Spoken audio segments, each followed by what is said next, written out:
ನಗುವಾಗಿ ನಿರಳಾಗಿ ಕಾಪಾಡುವೆ, ಮರಳಿ ಮರಳಿ ಮತ್ತೆ ಜನಿಸಿ ಬರುವೆ.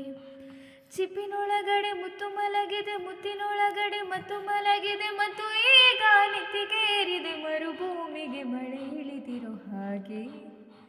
ಅದು ಹೇಗೆ ತಾನನನ